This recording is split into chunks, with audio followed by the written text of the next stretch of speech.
Hey everyone, welcome back to Gracenote Forge. So today I wanted to share a 3D modeling workflow for making a variety of signet ring styles in Blender.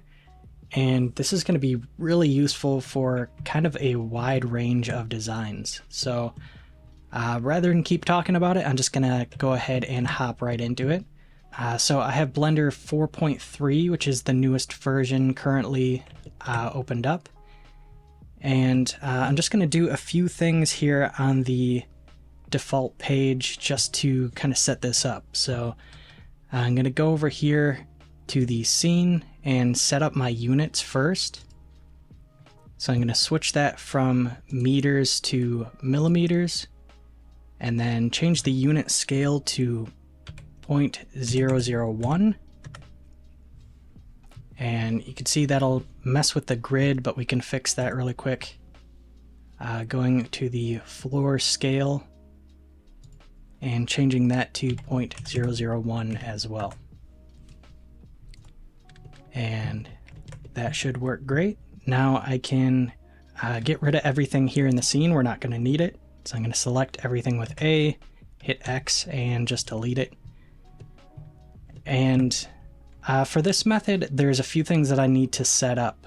For whatever reason, Blender doesn't come with loop tools or bool tools pre-installed. So just to install those really quick, you're going to want to go to Edit, down to Preferences, and then over here in the tab where it says Get Extensions, you can just search bool tools.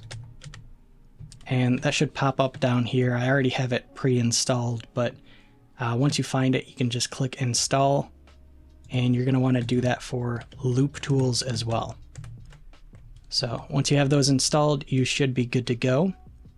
And the first thing I want to do is bring up a cylinder that we're going to use for our ring. So I'm going to hit Shift A, and down in the drop down for mesh, I'm going to hit cylinder. And then I'm going to change some of these settings. So I'm going to go to vertices and change that to 16. And for the radius, I'm going to do, I think I'll do 12 for now. And change the depth to 4 millimeters. And just going to zoom out a little bit here. Then I'm going to change the rotation on the x-axis to 90 degrees. And that should be good enough for that. I'm going to go ahead and change the name of this over here just to stay organized to ring.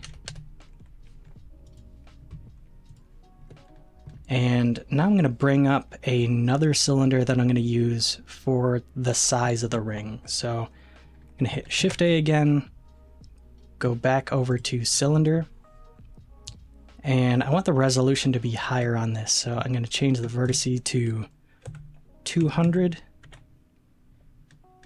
And I want this to be a bit smaller to fit inside of our ring. So I'm going to do 10. For the radius, which will give us a size 10 in US measurements, I believe. And also change that rotation to 90. And then just bump up the depth to give us some room to play with. And that's looking pretty good.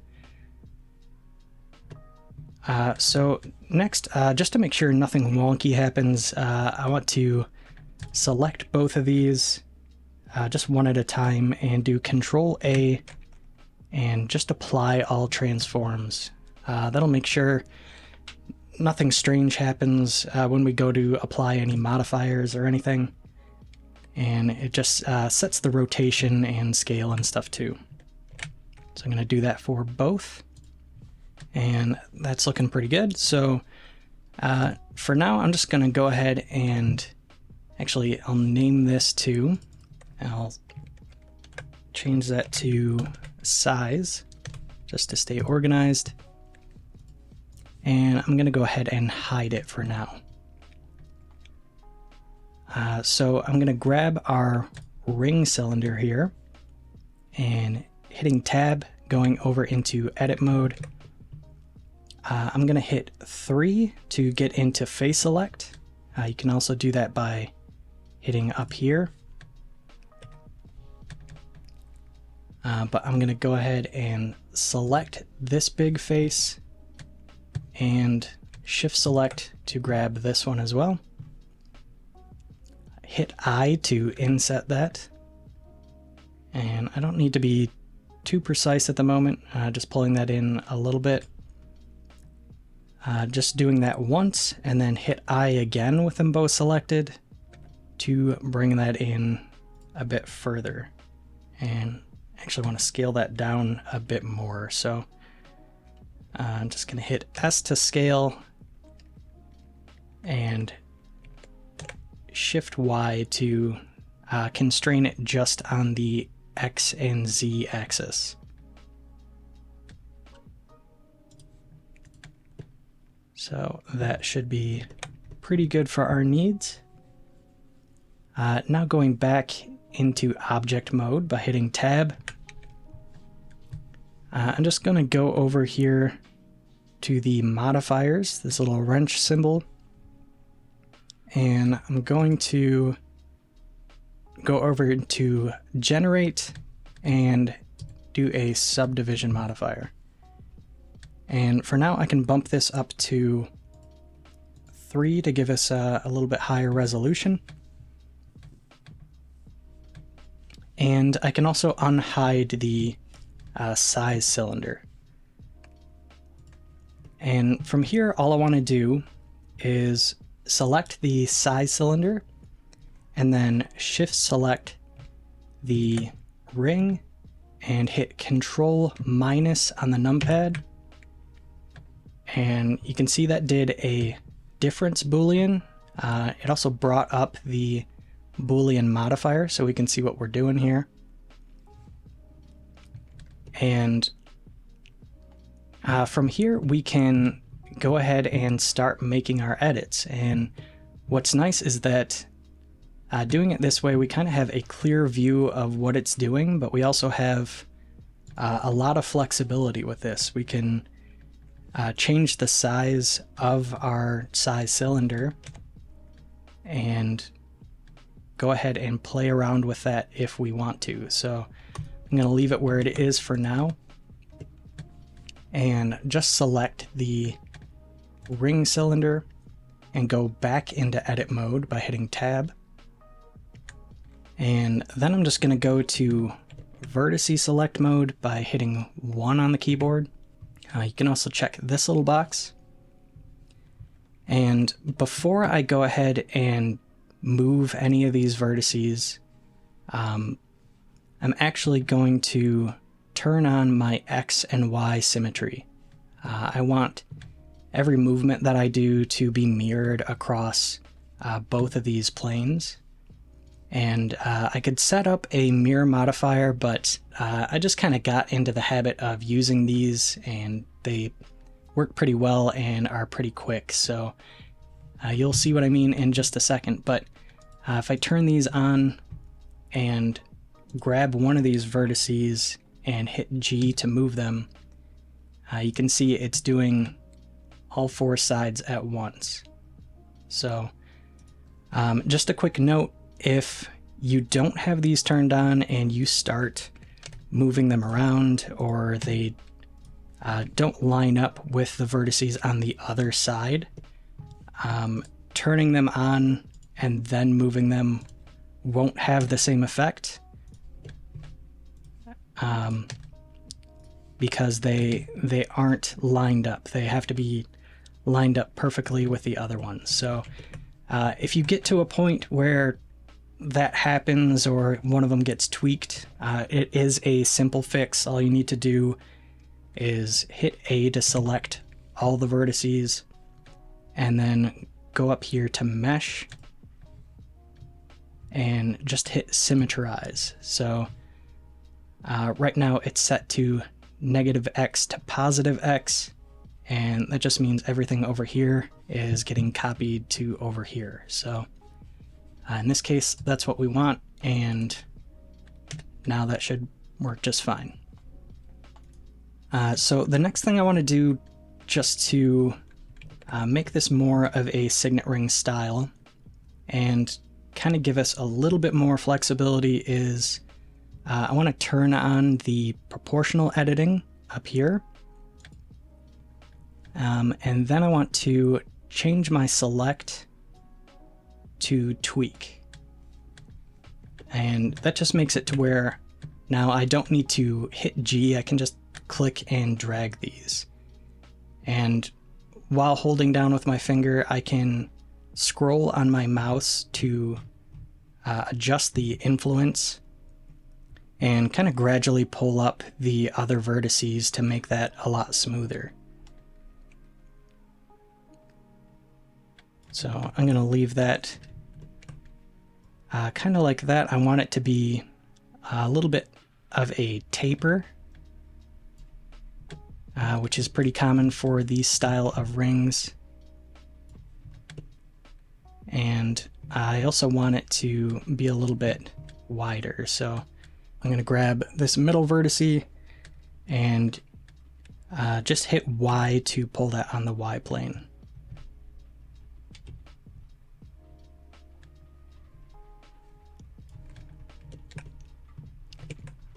And here's where loop tools can kind of come into play. If you wanted to make this, you know, straighter instead of having to go tweak it, you can go into edge select by hitting 2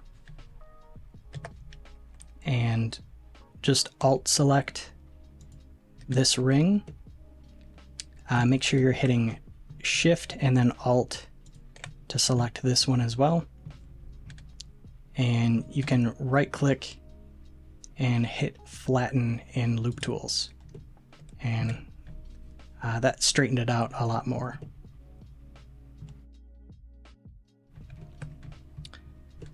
So from here, this looks all right, but there's actually another step we can do to really bump this up and make it a lot more versatile. So I'm going to go back into object mode, and I'm actually going to bring in a cube.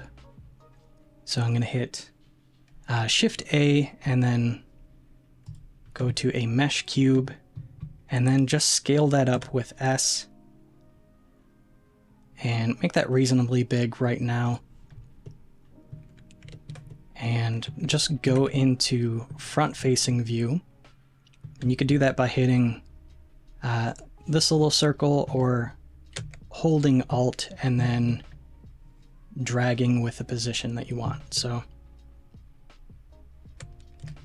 getting into front face, I'm just going to move this cube in place. So hitting G, I'm going to move it around, and then hitting B, I can kind of have a control point of where I want to grab it to move. So I have this little triangle down here. I'm going to select the bottom, and I only want to move it up. So I'm going to hit Z. Now I'm just going up and down, and I'm going to snap that control point to the inside top of our ring. And now from here, I can hit G and then Z again and just type in the height that we want. So I want it to be a little bit thicker. I'm probably going to do something like 2.5 or 3.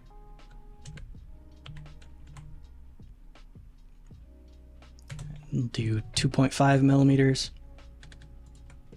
And just like before, I want to go ahead and hit Control A and just apply those transforms. And now, just like our ring size, I want to select this cube and shift select our ring and do another boolean with Control minus on the numpad. And you can see what it did is cut off the top to give us a nice flat surface.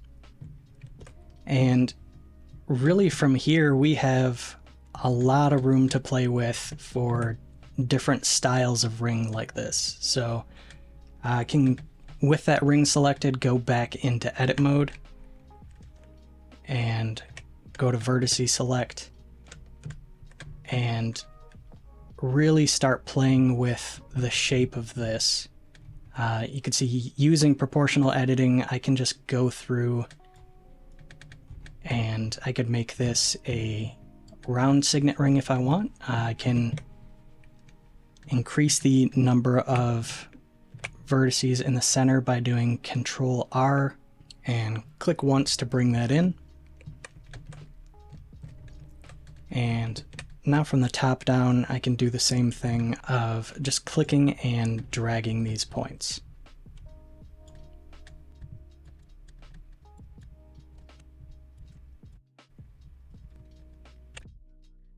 So this method works really great for a lot of different styles, and if you're new to Blender, I encourage you to kind of give this one a try. It's a lot more versatile and less daunting than a lot of other methods, and in some cases this is really all you need. The other cool thing is that you can go ahead and change these at any time. So I can adjust the size of this still, I can move it around and really change up the shape kind of on the fly. One thing I would note is that with this ring, with the subdivision modifier, I would keep that low, probably around 2 or 3, just until you're happy with the design. And then once you have something you like, you can bump this up to around 5 to smooth it out, and just go through from the top down and apply these. And that'll make it to where those booleans are set, and we have a decent mesh that should work fine for 3D printing. But I'm going to go ahead and undo that for now.